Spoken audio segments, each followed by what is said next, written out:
Donc, je vais vous parler de marketing influenceur. J'ai écrit la construction du partage parce que je trouve que on voit souvent le marketing comme quelque chose avec des chiffres, des analyses, des benchmarks, des trucs, des bidules. Et je voulais donner un côté un peu plus empathique et social par rapport à cette communication. Donc, mon pseudo c'est Tavrox, je m'appelle Yannick Elaé, je vais vous présenter un peu mon parcours avant.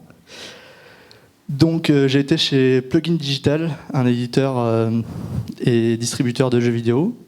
J'ai été assistant marketing pendant 6 mois là-bas, j'ai pu faire quelques campagnes influenceurs, notamment sur Neurovoider et Pancapou. Et je travaille actuellement sur Double Kick Heroes. C'est un jeu de rythme autour du métal avec des zombies qu'on doit défoncer à grands coups de métal dans la gueule. Vous pourrez le tester ici, juste après la conférence, si ça vous dit de... si vous kiffez le métal. Bon, du coup, je vais essayer de commencer en parlant de la notion de l'influenceur. Est-ce que vous connaissez ces deux personnes ? Alors, parlez plus fort. Karl Marx, on a Karl Marx, oui. Et à gauche ? Plus fort. Je crois que c'est Platon plutôt. Ah bon ? Voilà, je connais pas ça. Bon, vous savez qui c'est ? Ces deux slides, c'est pour dire que la notion d'influenceur, mine de rien, elle existe depuis très longtemps en fait. C'est une notion qui s'est construite pas forcément consciemment, c'est plus qu'il y a eu un ensemble de caractéristiques qu'on peut dire que certaines personnes ont été des influenceurs ou non. Même si le terme est assez flou en fait, je vais essayer d'apporter quelques pistes pour essayer de déterminer si quelqu'un est un influenceur ou pas. Donc pour moi, il y a 4 choses majeures. C'est des valeurs, c'est-à-dire qu'un influenceur, il va avoir un espèce de message, une vision de la vie ou un idéal à communiquer. Il va aussi se spécialiser, c'est-à-dire que concrètement, il va essayer de faire il va avoir une doctrine qui va vraiment pousser et mettre en avant sur une plateforme majeure. Donc, par exemple, quand on parle de Yannick Noah, c'était la musique. Après, Karl Marx, c'était plus l'écriture, etc. Donc, chacun est plus ou moins spécialisé sur une plateforme majeure. Et une audience, c'est-à-dire qu'il y a toujours une taille, une spécificité, un marché cible, mais globalement, certaines personnes vont se retrouver, ou non, dans un influenceur spécifique.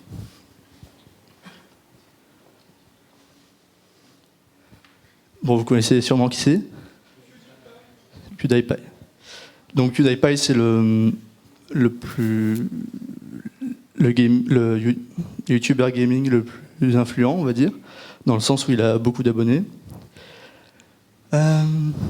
Donc, par rapport à la slide juste avant, on va essayer de voir un peu ce que c'est la spécialisation de PewDiePie.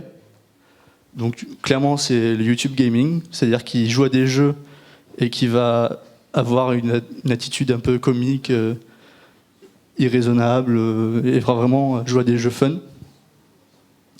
Ensuite, je pense qu'il y a une certaine notion de fréquence. C'est-à-dire qu'un influenceur va choisir délibérément ou pas de cibler une certaine fréquence de publication qui peut être tenue ou non tenue. Mais par exemple, beaucoup de youtubeurs gaming aujourd'hui vont essayer de publier une vidéo par jour. Bon, il y a plein de raisons à ça, notamment l'algorithme qu'il y a derrière YouTube. Mais globalement, il y en a qui vont essayer de se définir une certaine régularité. Je pense aussi qu'un influenceur, aujourd'hui, il ne se crée pas du jour au lendemain. C'est-à-dire qu'il n'arrive pas avec un produit, un projet une musique ou quoi, et qu'il est directement un influenceur. C'est plus quelque chose qui se construit sur la durée.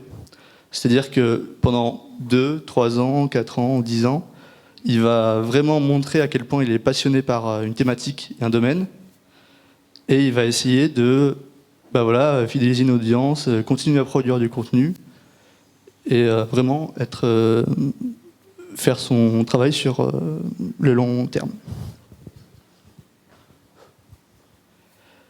Mais il va aussi souvent chercher à se diversifier, parce qu'au bout de quelques années, il peut aussi se lasser de ce qu'il produit, et du coup, au bout d'un moment, il va peut-être chercher à faire d'autres choses. Donc, par exemple, PewDiePie, il a commencé à faire des vlogs. Bon, c'est pas très original, mais en tout cas, il a commencé à parler de sa vie de tous les jours, en plus de faire des vidéos gaming. Donc, je pense que chaque influenceur passe par une volonté de changer sa manière de produire des choses et va forcément se diversifier.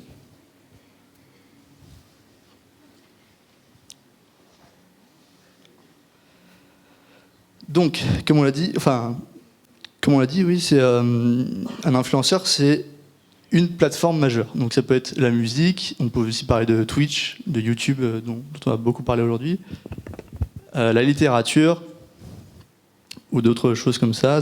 J'ai dit plateforme parce que c'est un peu générique, puis ça permet de dire voilà, c'est un support en tout cas. Et une plateforme, c'est un outil, mais un outil c'est un ensemble de contraintes. Donc on va parler spécialement de YouTube et de Twitch pour montrer un peu quelles sont les contraintes de ces deux plateformes. Qui regarde des vidéos sur YouTube ici? Un peu tout le monde. Donc, quelles sont les contraintes globalement de YouTube? Donc, YouTube, c'est une plateforme vidéo, c'est-à-dire que on peut aussi faire des vidéos uniquement musicales, enfin sonores, mais globalement, le texte a beaucoup moins d'influence et beaucoup moins de présence sur YouTube. YouTube, c'est aussi une plateforme en ligne, mine de rien, donc ça veut dire que voilà, c'est relié à tout un réseau, des plateformes sociales comme Facebook ou Twitter, donc ça a un lien avec le reste d'Internet.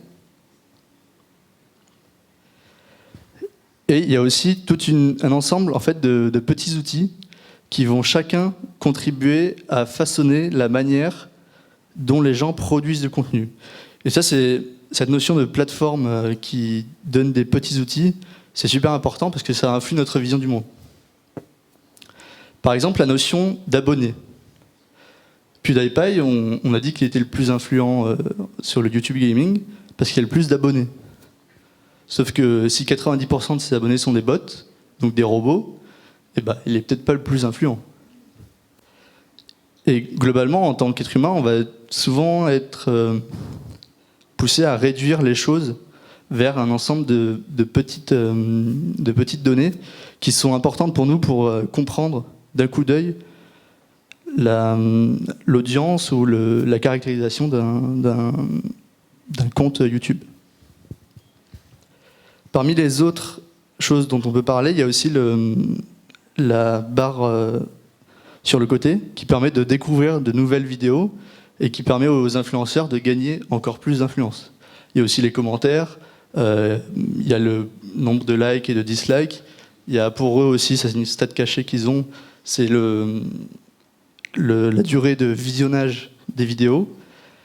Mais le plus important sur YouTube, c'est l'algorithme.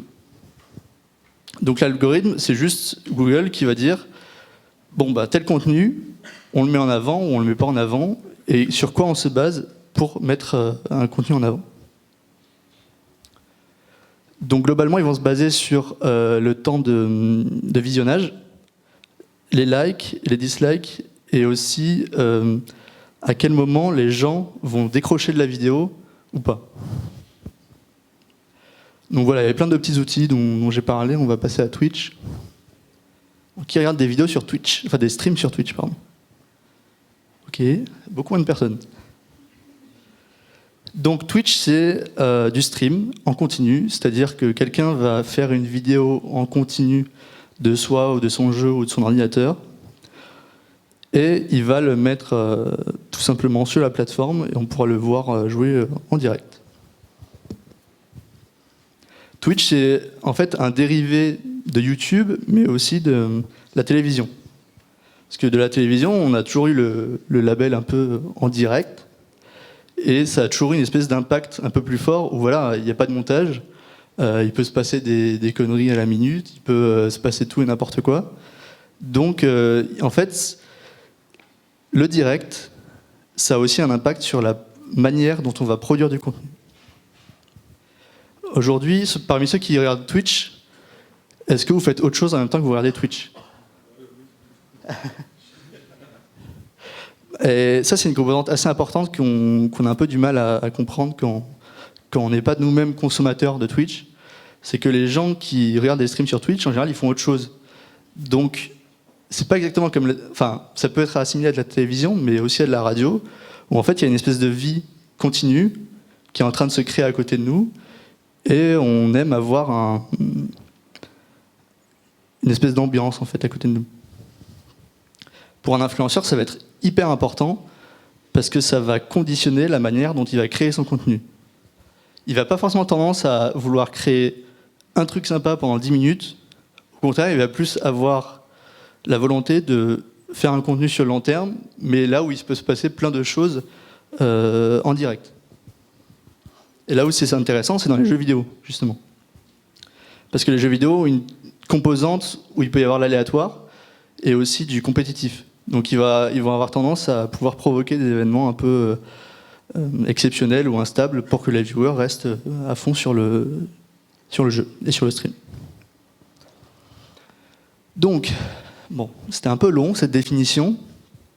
On va essayer maintenant de voir en quoi vous, développeurs, si vous êtes développeurs de jeux, vous allez pouvoir contacter, rechercher des influenceurs, comment vous allez créer votre communication autour de ce topic-là, et comment s'adapte votre jeu par rapport à ça.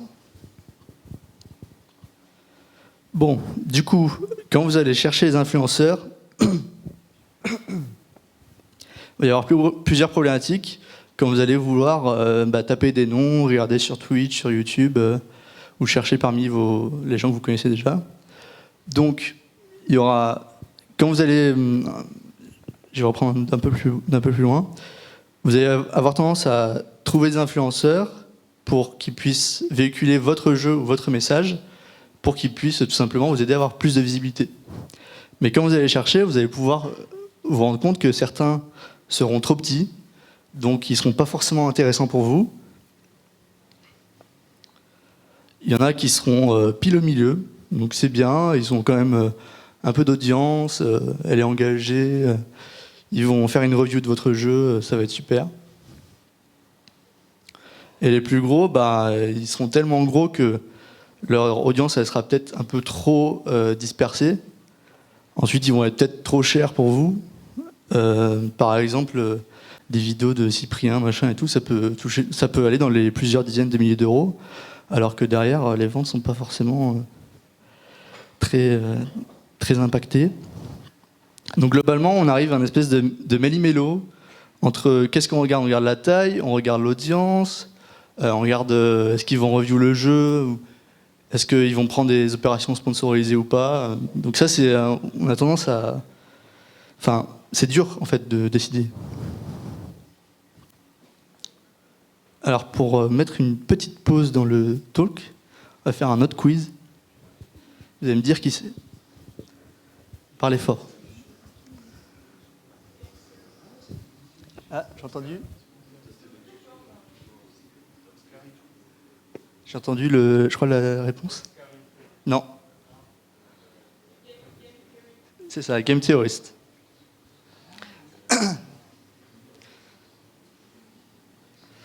Je donne que des points verts, mais les points verts ne servent à rien, je suis désolé.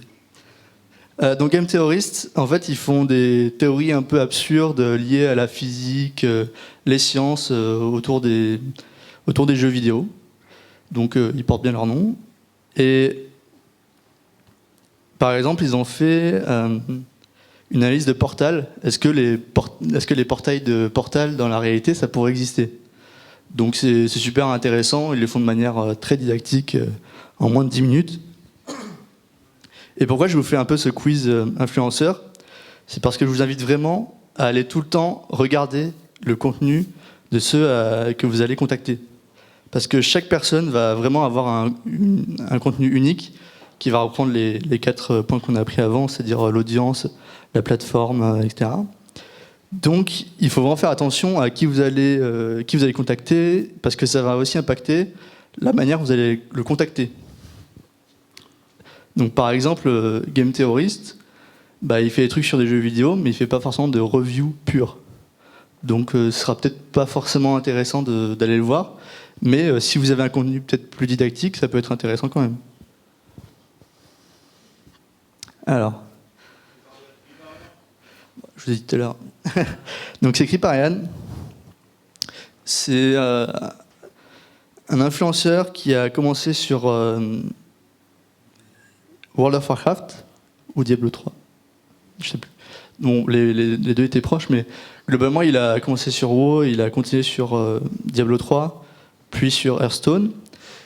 Et sa spécificité à lui, c'est que c'est un joueur vraiment hardcore. C'est-à-dire qu'il va chercher à avoir les records du monde. Il va chercher à être un peu le meilleur dans tous les jeux auxquels il joue. Et il va vraiment streamer beaucoup. Mais de plus en plus, il s'agit avec le temps. Maintenant, il ne cherche pas forcément à être le meilleur dans les jeux, mais plus à s'amuser à faire des techniques expertes. Donc, par exemple, dans Hearthstone, qui est un jeu de cartes, il va se spécialiser dans le mode arène, qui est une espèce de mode de jeu random où on crée des paquets de cartes à la volée. J'ai oublié de parler un peu de leur audience, mais Game Theorist, c'est 8 millions d'abonnés.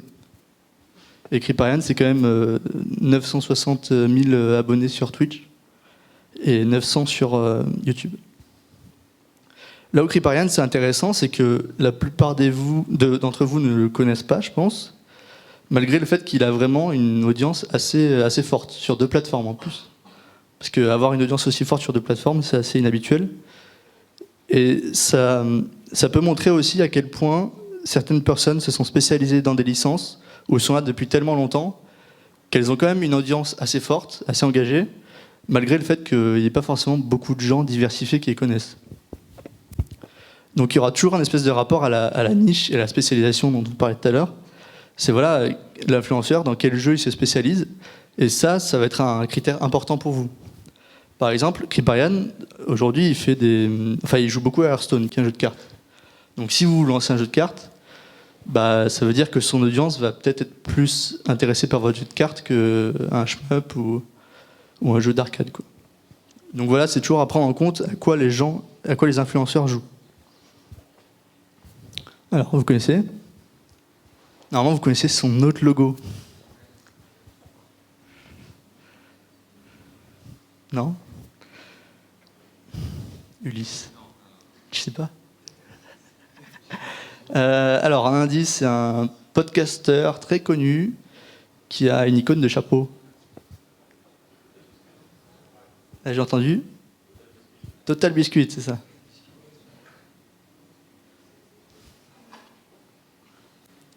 Donc, Total Biscuit, c'est 2,2 millions d'abonnés. Donc, Total Biscuit, il fait pareil plutôt du podcast gaming long format. C'est-à-dire qu'il va jouer à un jeu il va faire une vidéo d'un jeu pendant au moins peut-être 1 heure, la plupart du temps. Et il va vraiment aller en profondeur dans l'analyse du jeu et vraiment dire tout ce qu'il pense sur le jeu, sans filtre. Et en plus, il choisit les jeux qu'il veut. Il est vraiment en mode, il fait un peu ce qu'il veut et puis il kiffe, quoi. Et ça m'a permis de donner une espèce d'historique d'un influenceur.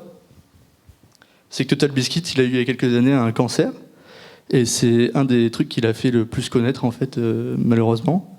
C'est qu'il avait une super audience qui aimait beaucoup ce qu'il faisait. Et donc, il a eu cette mauvaise nouvelle. Et ça a fait un peu le buzz sur Internet. Parce que faut savoir aussi qu'aux États-Unis, la couverture médicale n'est pas top. Pour pas dire plus. Donc ça l'a fait connaître. Et au fur et à mesure, il va mieux, mais il y a toujours des espèces de problèmes, quoi. Donc ça fait à la fois partie de ce qu'il a fait connaître, mais c'est aussi parce qu'il a un contenu d'excellente qualité qui met vraiment en avant. Et en fait, son historique permet aussi de savoir qu'il joue un peu à tout et qu'il n'est pas forcément influencé par ses joueurs quand il choisit ses jeux. C'est-à-dire qu'il est tellement en mode YOLO qu'il joue vraiment à ce qu'il veut. Il faut juste lui envoyer un mail et même n'importe qui peut avoir une chance si vous présentez bien le jeu dans votre mail. Donc, tout ça pour dire, une des compétences clés quand vous allez contacter les influenceurs, c'est de savoir mesurer autrement que par des chiffres. Donc, on a quand même donné les chiffres d'abonnés de ces influenceurs, mais on a aussi parlé de leur histoire. C'est-à-dire comment leur histoire influe à la fois la manière dont on va les contacter, mais aussi la qualité de ce qu'ils vont produire et pourquoi ils vont le produire. Donc ça vient aussi avec le temps, et il faut passer du temps à regarder vraiment ce que produit un influenceur. Pour moi, ça fait partie des compétences clés, parce que sinon, vous allez juste envoyer en mode random des clés à n'importe qui et n'importe quand. Donc, on va essayer de voir un peu comment on peut impliquer les influenceurs dans la promotion de son produit, ou tout simplement comment peut-être formater ou faire comprendre que son jeu a un impact et peut être promu par des influenceurs. Donc, je pense qu'il y a deux points importants. C'est que son jeu soit prêt, parce que en fait, si vous allez voir un influenceur avec un jeu qui n'est pas jouable ou qui dispose de plein de bugs, bah, il va faire sa vidéo avec votre jeu et il va plutôt le démolir, sachant qu'il fait rarement deux fois une vidéo d'un même jeu, sauf s'il a bien aimé. Bah, si votre jeu il est complètement pété et qu'il n'a pas du tout aimé, il va avoir tendance à le délaisser. Donc ça va être plus problématique qu'autre chose. Un marché ciblé, on va voir ça à travers un exemple assez concret, mais je pense qu'avant d'aller voir des influenceurs, il faut que vous compreniez à quel point votre marché cible, c'est-à-dire les gens qui pourraient apprécier votre jeu, bah, comment les contacter, qui ils sont, et par quel canal vous allez pouvoir les contacter. Donc on verra ça après avec un exemple.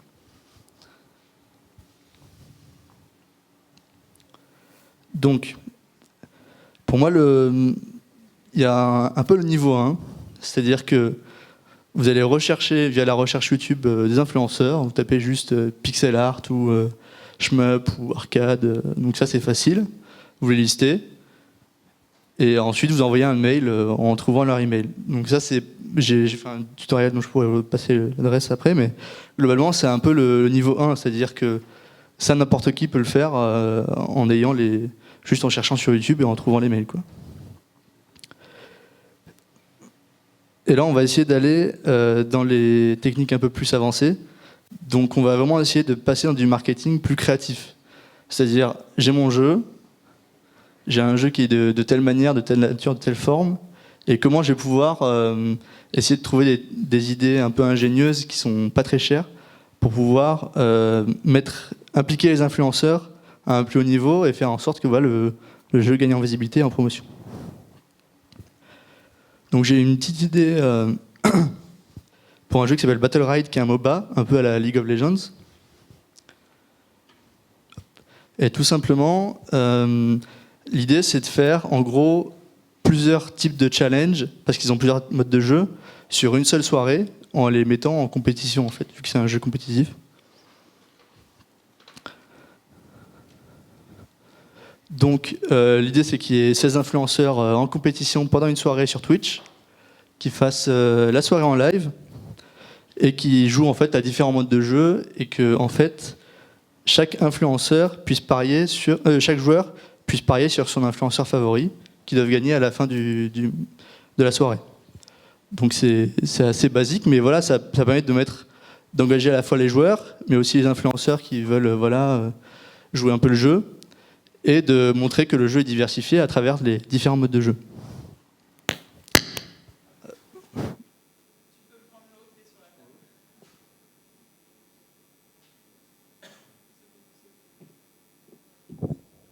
Est-ce qu'on m'entend toujours bien? Ouais.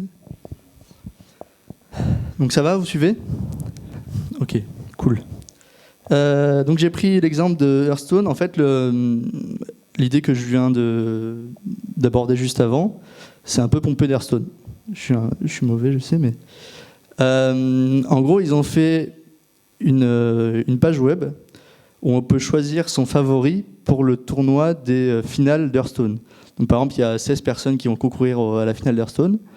Et si on parie sur quelqu'un et que cette personne gagne à chaque bracket, à chaque tournoi, et ben le joueur va en fait gagner un paquet de cartes qui a environ une valeur de 1 euro ou 2 euros en jeu par tournoi gagné par l'influenceur. Donc du coup, ça veut dire qu'en tant que joueur, vous allez regarder les matchs, que vous allez vous tenir au courant par rapport aux matchs, et que vous allez essayer de supporter votre joueur pour qu'il donne le meilleur de lui-même.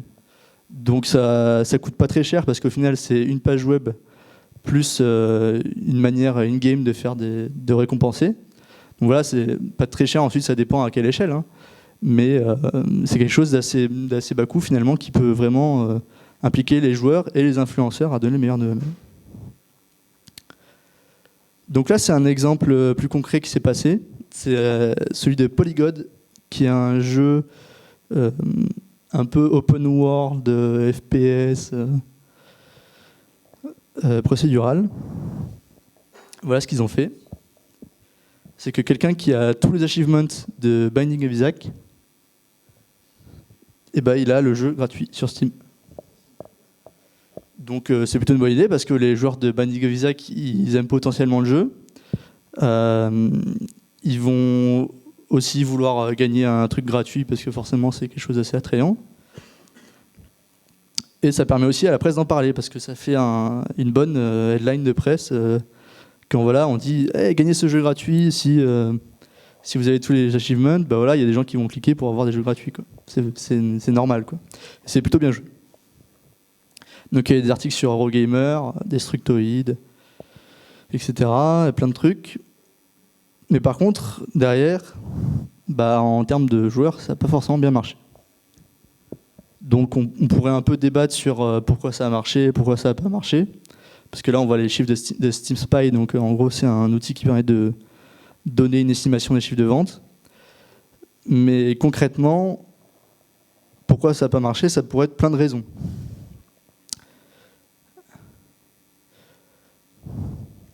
Je pense avoir résumé un peu les 4 raisons pour lesquelles ça ne pourrait pas avoir marché, mais globalement, il faut que votre gameplay soit adapté ou alors qu'il soit au moins friendly au fait qu'on puisse le partager et qu'on puisse le diffuser. Par exemple, les streamers, ils ont souvent besoin d'avoir l'image de leur tête dans un coin de l'écran. Sauf que si vous placez des infos super importantes aux 4 coins de l'écran, bah, ils vont forcément devoir trouver des pistes autres pour détourner ça, donc ça va être un peu plus compliqué pour eux. Ensuite, un contexte un peu prolifique, c'est-à-dire que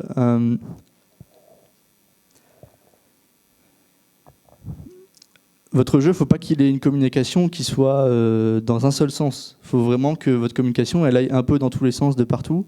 Et si vous faites juste un truc viral qui n'est pas soutenu ensuite par le futur ou par d'autres canaux de communication, bah, ça va peut-être faire flop parce qu'au final, il y aura eu beaucoup d'attention, mais pas forcément des joueurs concrets derrière qui restent sur le long terme.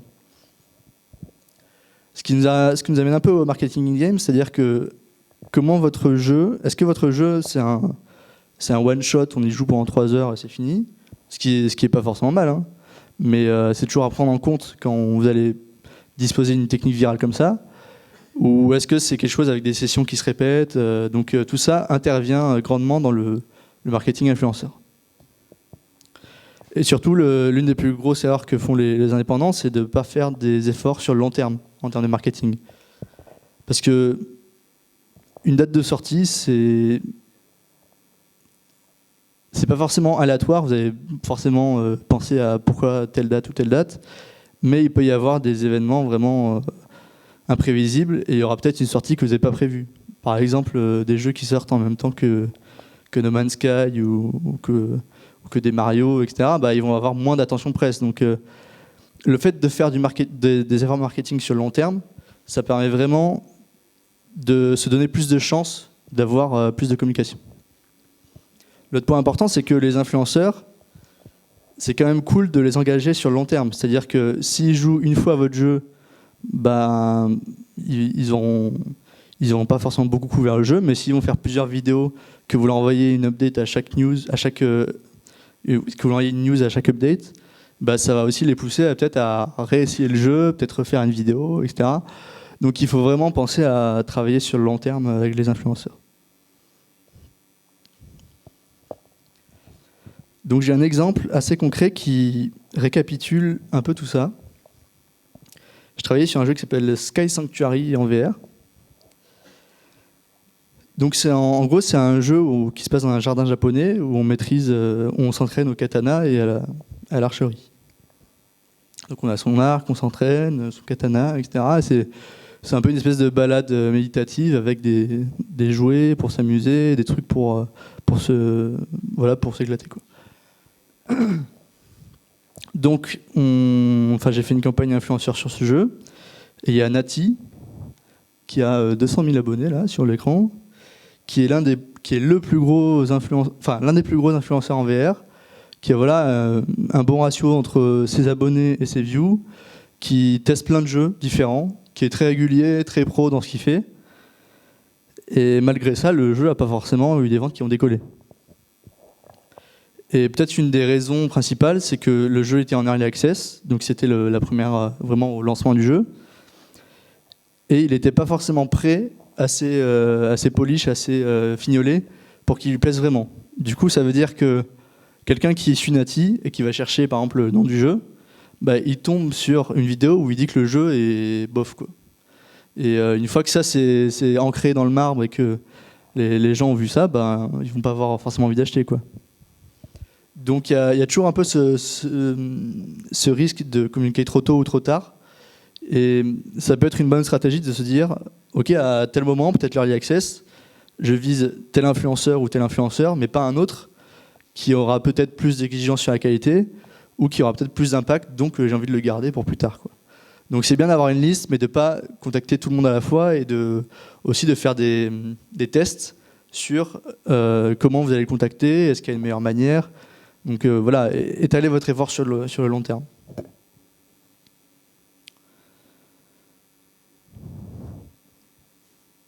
Voilà. C'est une compétence assez centrale aussi, c'est de savoir quand est-ce que votre jeu sera prêt pour atteindre les influenceurs et pour être apprécié des influenceurs. Ça, pareil, ça vient avec l'expérience où vous pensez qu'à tel moment il est prêt ou il n'est pas prêt. Bon, j'ai mis les deux images à la fois cette fois, mais est-ce que vous savez qui c'est ça? Enfin, lui, pardon. Ah, j'entends. Vas-y. C'est Super Connard. Donc, Super Connard, il a connu une progression fulgurante grâce notamment à ses vidéos sur GTA V. Donc GTA V, c'est un jeu auquel beaucoup de gens ont joué et qui a encore une très bonne rétention long terme, on va dire. Donc lui, il s'est un peu spécialisé dans les montages fun parce qu'en fait, il a regardé chez les Américains, il a vu que ça marchait très bien. Du coup, il a dit, bah, moi aussi, je vais faire des montages fun de GTA. Et vu que c'était un peu à la hype au bout d'un moment et que GTA, c'est quand même une grosse niche, et ben voilà, son audience a vraiment monté en flèche. Donc ça permet aussi de savoir que quand vous allez contacter Super Connard, si vous lui envoyez une vidéo, malgré le fait qu'il ait fait plein d'autres jeux indés aussi à côté, et puis c'est très bien, bah, à la base, c'est quand même des joueurs de GTA V qui le suivent. Donc voilà, c'est aussi à mettre en parallèle avec votre jeu. Si vous faites un jeu hyper comique et fun, peut-être que ça aura du sens, mais voilà, toujours à tester aussi, quoi. Bon merde, j'ai spoilé. Bon, est-ce que vous savez qui c'est? Vous avez tous lu? Bon, qui connaît un peu qui sont ces gens? Qui connaît déjà les deux? 1, 2, ok. Donc c'est Mamie Twink et Zekaria, désolé. Donc ce sont deux personnes qui ont créé le site Hearthstone Dex, je crois, je sais plus c'est le bon nom du site. En gros, ils ont créé un site de fans autour d'Hearthstone. Ils ont commencé à créer des vidéos autour d'Hearthstone. Et c'est devenu des entrepreneurs avec voilà, toute une entreprise autour d'Hearthstone et des jeux Blizzard. Et là, ils sont même passés sur des vidéos autour d'Overwatch. Ils font des vidéos assez qualitatives où ils vont chercher à tourner le jeu un peu dans tous les sens. Mais Mamie Twink qui est à droite, maintenant lui il fait aussi de l'exploration nocturne. Non, de l'urbex, de l'exploration urbaine. Où en gros il va aller trouver des bâtiments abandonnés, il va aller chercher à les explorer. Donc, par exemple, il est allé dans un espèce de porte-avions, je crois, un peu abandonné et tout. Enfin, que des trucs assez cool. Mais c'est pour dire aussi que voilà, c'est un peu la diversification, on la revoit ici, c'est-à-dire qu'ils continuent tous les deux à faire des vidéos orientées Hearthstone, mais voilà, ils essaient quand même de se diversifier, de changer d'activité au fur et à mesure. Enfin, souvent, globalement, les influenceurs, ils essayent de kiffer ce qu'ils font parce que sinon, ils vont arrêter d'en faire. Donc, ils se diversifient.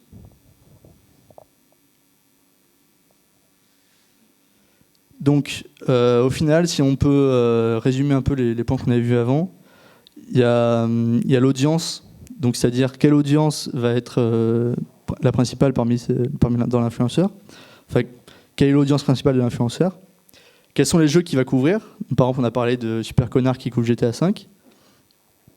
Et aussi de son attitude envers la promotion. Ça, on n'en a pas trop parlé, mais en gros, il y a certains influenceurs qui vont faire qu'un seul type de jeu, qui vont jamais en démordre. T'en as d'autres qui vont faire un peu de tout sans être vraiment spécialisés. Et t'en as d'autres qui vont accepter les opérations sponsorisées, ce qui est bien ou mal, peu importe. Et donc chacun va avoir une attitude différente par rapport à l'autopromotion, enfin la promotion, pardon. Et c'est un critère que vous pouvez assez rapidement comprendre en regardant les vidéos. Donc ce qu'ils produisent. C'est pour ça que je vous encourage vraiment à aller voir ce que les gens produisent pour comprendre si ça vaut le coup ou pas de les contacter. Donc voilà, j'ai remis une petite slide sur la base pour contacter les influenceurs. Donc le principal, c'est de rechercher, de filtrer, donc c'est-à-dire est-ce que l'influenceur il est bien ou pas pour mon jeu. Ensuite, c'est aussi de formater son mail et son contact pour aller vraiment à l'essentiel, parce que ça on n'a pas trop parlé, mais globalement, ce qui est important pour un influenceur, c'est la clé du jeu et un GIF. Et une headline dans le mail, donc une punchline. Et il va assez rapidement savoir s'il veut cliquer sur le lien de la page Steam ou pas. Donc je dis pas que les descriptions sont inutiles dans tous les cas. Hein. Je dis plus que vu qu'ils sont submergés de propositions de review, ils vont quand même essayer de privilégier les messages qui sont clairs, directs et qui les ciblent. Si par exemple on dit voilà, j'ai vu tes vidéos sur Hearthstone et à quel point tu aimes t'investir dans Hearthstone, bah là ils vont savoir directement à quel point vous avez recherché leur profil. Donc ça fait un rapport aussi avec la prospection commerciale où il y a un peu ce genre de technique, mais montrer à quel point justement vous avez passé du temps dans la recherche et le filtrage pour pas que ça serve à rien. C'est vraiment essayer de mettre en valeur le travail que vous avez fait jusqu'à présent. Donc, c'est difficile de valider qu'un influenceur soit qualitatif pour son jeu ou pas. Et c'est difficile tout court en fait de savoir si un influenceur a une audience assez qualitative ou non.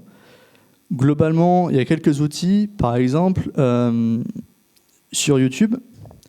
Si vous regardez le nombre d'abonnés par rapport aux views, donc au nombre de personnes qui ont regardé actuellement, enfin qui ont vraiment regardé les vidéos, bah, si vous voyez qu'il a 200 000 abonnés mais 10 000 vues sur chaque, bah, ça veut dire qu'il a un ratio assez mauvais. Donc ça dépend aussi du type de contenu qu'il produit, mais essayez toujours d'avoir un système pour évaluer les influenceurs assez rapidement, en peut-être une dizaine, quinzaine de minutes, qui permettent de comprendre un peu mieux si un influenceur est qualitatif ou non. Donc pour ça, j'essaie de mettre en place des outils dont je pourrais peut-être parler plus tard, ou vous pouvez en parler si vous êtes intéressé, moi j'ai choisi le nom un peu à l'arrache, hein, et qui vont en fait essayer de chercher à analyser un compte d'influenceur pour savoir si il a des des chiffres importants, mais pareil, il faut toujours essayer de regarder les vidéos après pour que ce soit qualitatif. Et ben, je vous remercie, et si vous avez des questions, n'hésitez pas à les poser.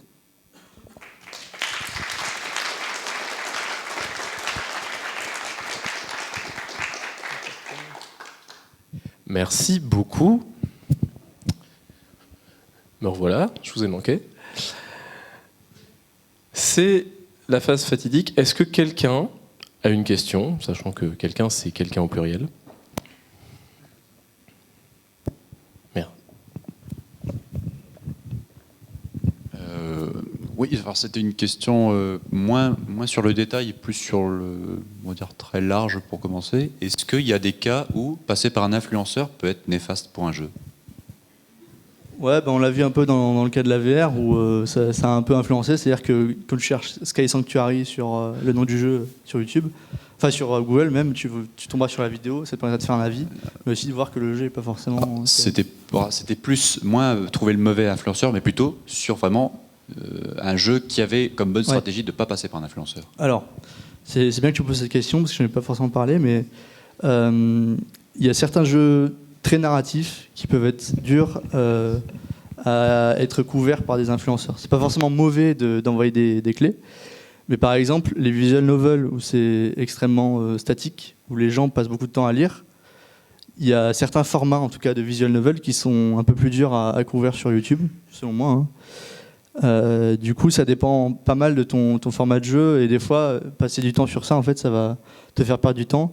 Et peut-être tu vas plus essayer de communiquer auprès de personnes plus littéraires qui lisent sur Medium ou un truc du genre. Enfin, essayer de trouver d'autres canaux de communication, parce que YouTube et Twitch, ça reste des formats vidéo. Donc voilà, des jeux où ça bouge pas beaucoup, c'est peut-être un peu plus dur. Ensuite, il y a des cas, évidemment, d'exception, mais on va toujours penser au format de son jeu versus le format de la plateforme de l'influenceur.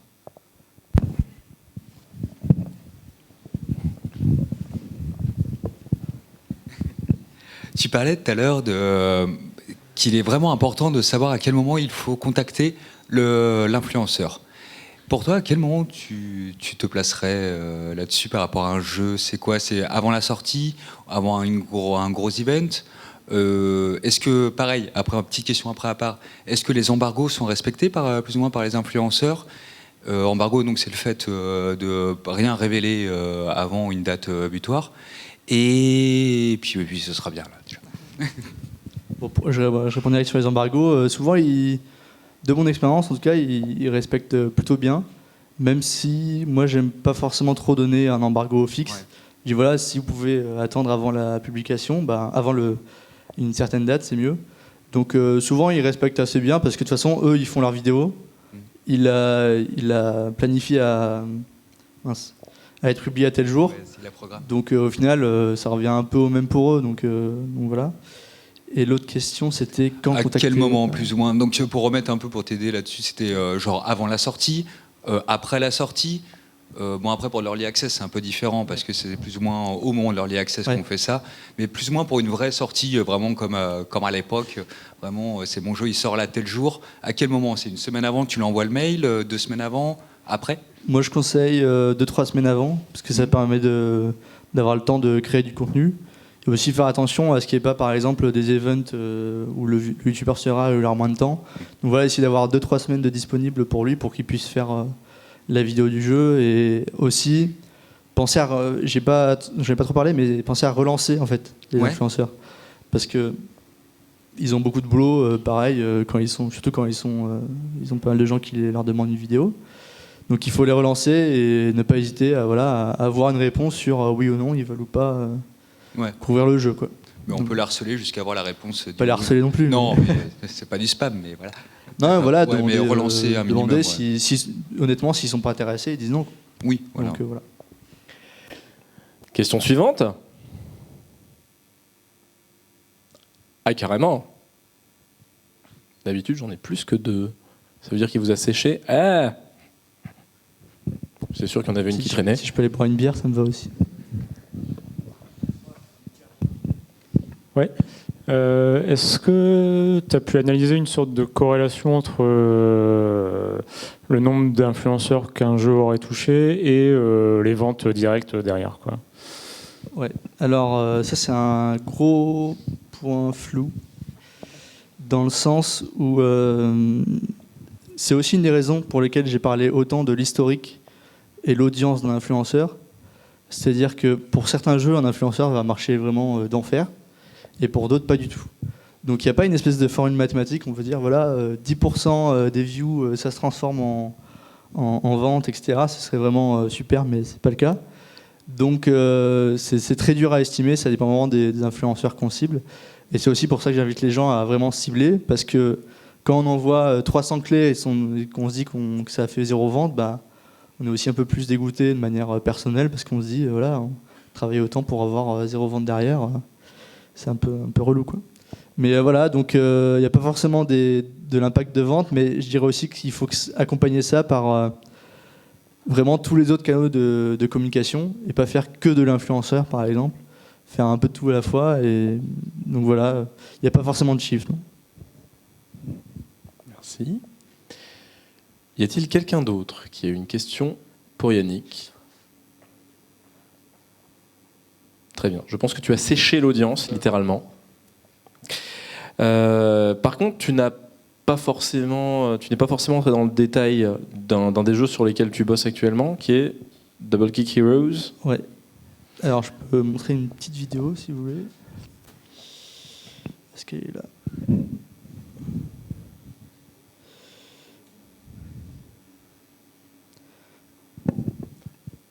Donc, c'est un jeu de rythme et de métal, où on doit défoncer des zombies avec un coup de métal dans la gueule. Défoncer des zombies avec un coup de métal, je prends. Par contre, la grenouille... je pense qu'il y a un pendant hypnotique qui est vraiment dramatique sur cette grenouille au bout d'un moment. Donc je vais arrêter de regarder l'écran. Je sais pas si elle a suicidé la grenouille. Mais... Elle est pas très métal, la grenouille, effectivement. Donc...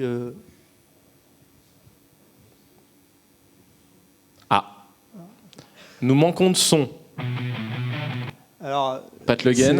c'est une espèce de teasing. En fait, il n'y a pas de son encore, parce que c'est en train d'être fait, mais je vous spoil un peu. Et ils vont me détester les autres pour l'avoir fait, mais c'est l'introduction en cours de création du jeu.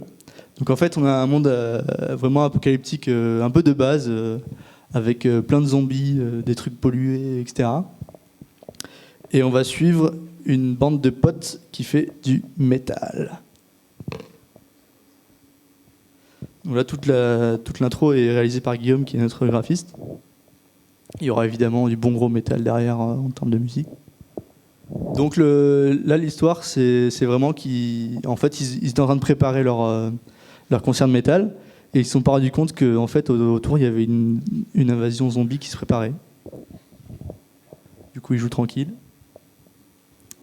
Et bon, les zombies sont quand même pas très sympas, donc ils vont vouloir les bouffer. Donc à partir de là, va commencer une espèce d'histoire où ils vont pouvoir essayer de trouver déjà de quoi bouffer et de quoi se défendre des zombies. Donc ils vont passer par plein d'étapes de la carte du monde et on va pouvoir les accompagner sur cette carte du monde. Où ils vont pouvoir pimper leur gun diac, etc. Je vais vous aussi montrer un peu de gameplay après.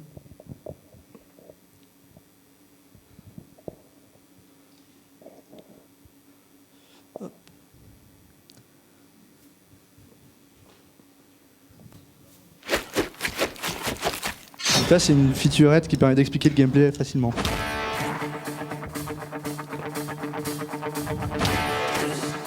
En gros, ils viennent sur 2 lignes, le haut et le bas, et on va choisir à gauche ou à droite, là où on veut tirer. Donc c'est vraiment un mélange de shooter et de jeu rythmique. Et il y aura vraiment les deux qui se mélangent. Des fois, des joueurs de jeu de rythme, ils vont vraiment avoir plus de mal à jouer, mais c'est aussi un peu... Qu'est-ce qui fait rire ? Donc ça explique le double kick, du coup. Ouais. Avec une super playlist metal, du coup. Ouais, je vais en faire Ok. Non, je me permettais de parler de l'introduction parce que au moins, juste après... Voilà, je baisse un peu le son. Vous allez avoir la possibilité dans le second temps en fait de cet afterwork de tester Double Kick Heroes. Il faudra juste prendre le temps qu'on puisse l'installer sur l'écran géant. Voilà. On est d'accord, c'est génial. Bon. si effectivement nous n'avons pas de questions supplémentaires pour clore cet afterwork, je vais m'en charger. Juste un petit message de l'hybride à faire passer, c'est-à-dire qu'il y a une expo qui est en cours en ce moment. Si l'expo vous intéresse, le catalogue est à l'entrée de l'hybride. Quant à moi, avant de vous remercier, je vais prendre le temps de vous évoquer une petite chose, qui est qu'en fait Gaming co-organise un grand événement qui aura lieu début juillet, qui s'appelle le Game Camp France. C'est sa toute première édition. On est en co-organisation avec le Syndicat national du jeu vidéo. Le but, c'est vraiment de créer un événement qui soit au-delà de la simple conception de congrès annuel jeux vidéo. Le but, c'est vraiment de faire un événement métier sur lequel on rassemble tous les professionnels français du jeu vidéo sous une même bannière, une fois par an. La première édition aura lieu cette année. On a travaillé dur pour que ça ait lieu à Lille et pas ailleurs. Et ça aura bien lieu à Lille.